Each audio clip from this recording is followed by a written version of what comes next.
Hi, my name is Tamara Eliscu Monelli, and my mother and I are victims of forced psychiatric drugging in the mental health and foster care system of the southwest region of Wisconsin. There's about 500,000 children in foster care right now. 10 million children in the U.S. are being prescribed addictive stimulants as well as antidepressants and other harmful psychotropic drugs. They're being prescribed these drugs for educational and behavior problems. I'd like to dedicate this video to my mom and anyone who's ever suffered from forced drugging in the system. If you're listening, I want you to know that you're always on my mind, and even though I haven't met you or don't know you, I still care about you. Above all, I ask you to never give up or stop trying. If me and my mom can get better, so can you. In foster care, I remember thinking, why should I care if no one else does? Why bother waking up just to live in hell? All I wanted was for someone to reach out and care. If there's any chance that I can make a difference in someone's life for the better, I'm going to take it. So I'd like to personally thank Psych Rights, Mind Freedom, and IGotBetter.org for giving me this opportunity to make a change. You don't know how much it means to me. In August 2000, about a month after I turned 8 years old, my sister and I were torn from my mother's lap and placed into temporary foster care, while she was placed in a local mental institution for allegedly smoking a plant. Allegedly smoking this plant deemed her unfit as a parent, according to the state. They took us to a beautiful home in a small town near Muscadet. My first week there, I witnessed my foster dad, Hank, emotionally, physically, and sexually abuse his 3 adopted sons. One event that still haunts me today was when I watched him beat the youngest boy, age 4 at the time, so severely that he was permanently brain damaged. I witnessed his eldest son, who was around my sister's age, sexually abusing his siblings, and eventually I was raped by him as well. Shortly after the event, my mother and grandmother were able to shut down the home and get their license revoked. Next, we were placed in another small town called Highland. It consisted of a lot of farms, a few bars and churches, and 1 gas station. It was about an hour-long bus ride to school each day, and the nearest shopping center was almost 2 hours away. I remained trapped on this horse ranch for 6 years as an indentured servant, during which time my social worker only checked on me twice. Here I was diagnosed with ADHD, and over the years became a test rat for Ritalin, Methylene, Concerta, Vyvanse, and eventually Adderall. In a nutshell, I was forced into modern-day slavery.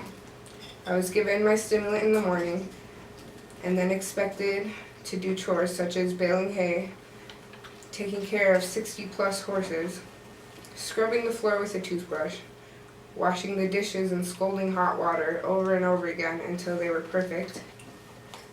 This would sometimes take 4 to 6 hours. Anything new I ever got was from my grandpa, who would sometimes take me on the weekends.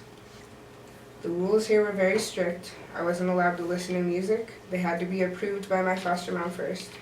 I wasn't allowed to watch movies unless they were Disney. I'd get yelled at for being ungrateful if I asked for a toy or anything I wanted. But their biological daughter, who also lived there, got a new toy every week and anything she asked for. My foster mom made it very clear that she was the queen, her daughter was the princess, and my sister and I were just slaves. They received a check from the state for $800 a month, as well as extra money from my grandpa. During my stay, they managed to buy a brand new barn for their horses, a round pen, as well as a Dodge diesel truck and trailer, and French doors put in their kitchen. Yet somehow, they couldn't manage to get money for new clothes. Something about that didn't quite add up. They told us we would get eaten by coyotes or freeze to death if we tried to leave, and threatened to lock us in the bathroom if we tried to tell anybody about them. She also made it clear that nobody would believe us because our mom was crazy and we didn't have any proof, plus we were just children.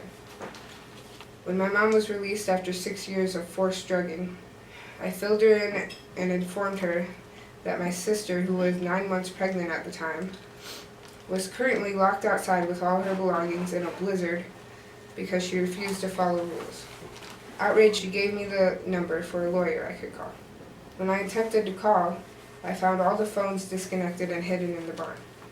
They'd been listening in on my calls and reading my diary, and they intended to trap me there until I informed them that it was illegal to disrupt contact with my lawyer, and that if they didn't let me go, my mom would sue them.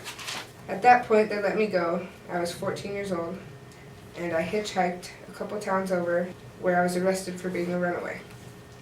I was then forced deeper into the system, entering treatment foster homes with alarms on the doors and windows, and eventually ending up in juvenile detention centers, where I was diagnosed with severe depression.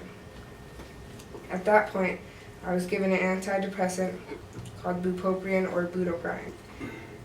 The antidepressants did stop my suicidal thoughts, but I experienced weight loss and memory loss on the drug, as well as mood swings. I continued to bounce around the system from home to home, frequently changing schools, doctors, and social workers, until age 17, when my sister, a full-time college student and single parent at the time, took me in to help babysit. While I was with my sister, I was diagnosed with insomnia and prescribed Seroquel by a doctor by the name of Maskey. She'd recently moved to town, and within the first couple months of her being there, half of the high school I prescribed Seroquel for anything from mood swings, insomnia, anything possible. I later found out that Seroquel was an atypical antipsychotic that shrinks the frontal lobe in your brain. That might explain why I was hallucinating the first week of taking it.